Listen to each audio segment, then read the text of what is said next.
खूब खाऊंगा और खूब खाने दूंगा तो आपने सुना होगा, क्योंकि वो तो पिछले 8 साल से चल रहा है।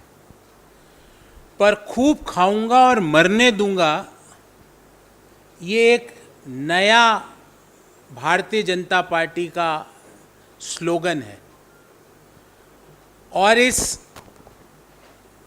स्लोगन के तहत आज एक ऐसी घटना मैं आपके सामने रख रहा हूं जिससे पूरा देश विचलित हो गया। पर भारतीय जनता पार्टी जो हर बात पे 15 मिनट में प्रेस कॉन्फ्रेंस करती है, अभी तक उनका कोई वक्तव्य नहीं आया। और मुद्दा है उन्हीं का कार्यकर्ता, भारतीय जनता पार्टी का कार्यकर्ता संतोष पाटिल।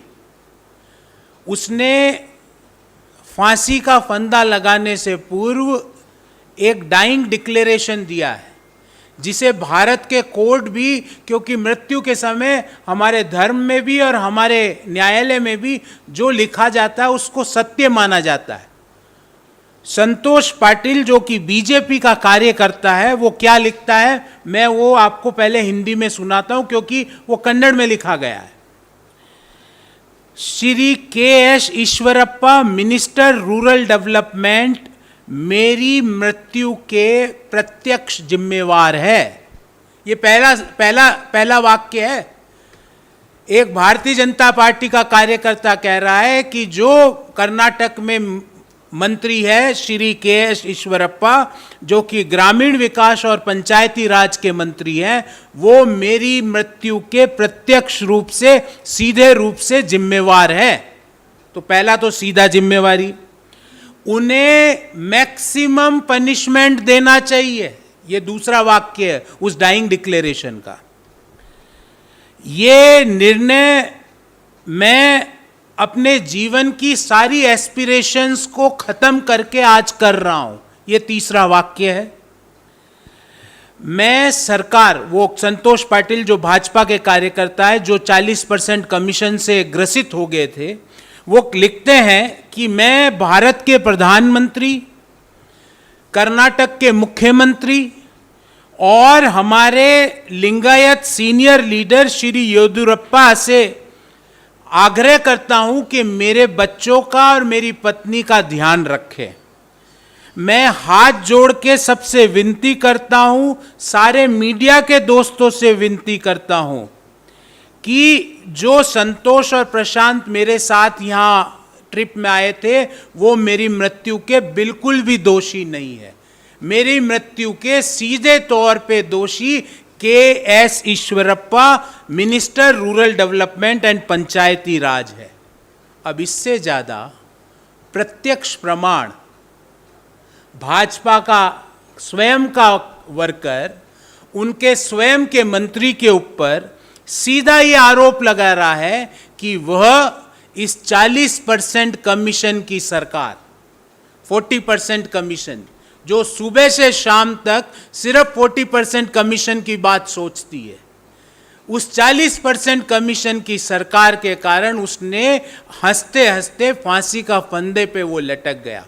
पर और प्रधानमंत्री जी, कर्नाटक के मुख्यमंत्री जी, देश के गृह मंत्री जी मौन साधे हुए हैं, कोई मतलब नहीं है उन्हें कोई फर्क नहीं पड़ता कौन आत्महत्या कर रहा है, किसकी हत्या हो रही है।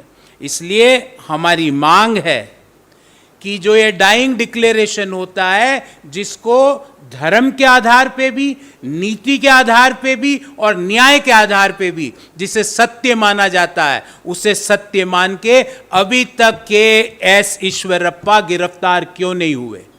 कर्नाटक के मुख्यमंत्री ने अभी तक आदेश जारी क्यों नहीं करे? वो क्यों चुप्पी साधे हुए हैं? वो किसे बचाने की कोशिश कर रहे हैं? अरे उनके स्वयं के वर्कर आज फांसी के फंदे पे चढ़ रहे हैं और मुख्यमंत्री अपने मंत्री को बचाने का प्रयास कर रहे हैं। हमारी मांग है कि के.एस. ईश्वरप्पा को तुरंत बर्खास्त किया जाए, पहली मांग। दूसरी, बर्खास्त कर उन्हें तुरंत गिरफ्तार किया जाए।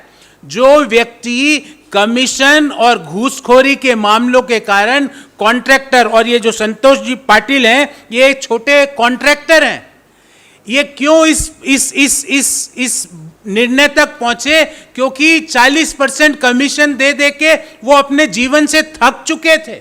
उस 40% कमीशन से के कारण उन्होंने ये उचित समझा कि अब तो मर जाना चाहिए।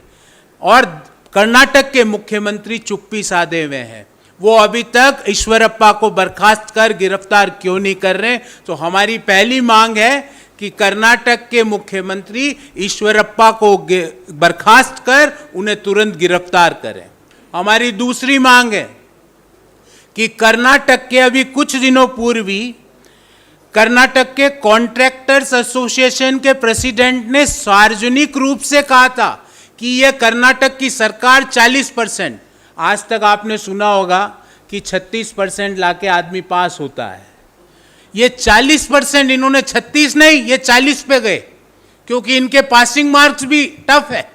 ये 40% कमीशन की जो सरकार है, कॉन्ट्रैक्टर्स एसोसिएशन के अध्यक्ष ने खुलेआम बोला कि कर्नाटक के मंत्री, कर्नाटक के एमएलए, और उन्होंने ईश्वरप्पा का नाम लेके इंगित किया कि ये के.एस. ईश्वरप्पा जो कि ग्रामीण विकास और पंचायती राज मंत्री है, क्योंकि ग्रामीण विकास में छोटे छोटे ठेके बहुत दिए जाते हैं, ये 40% कमीशन के मंत्री है, उनकी बात को भी अनसुना किया।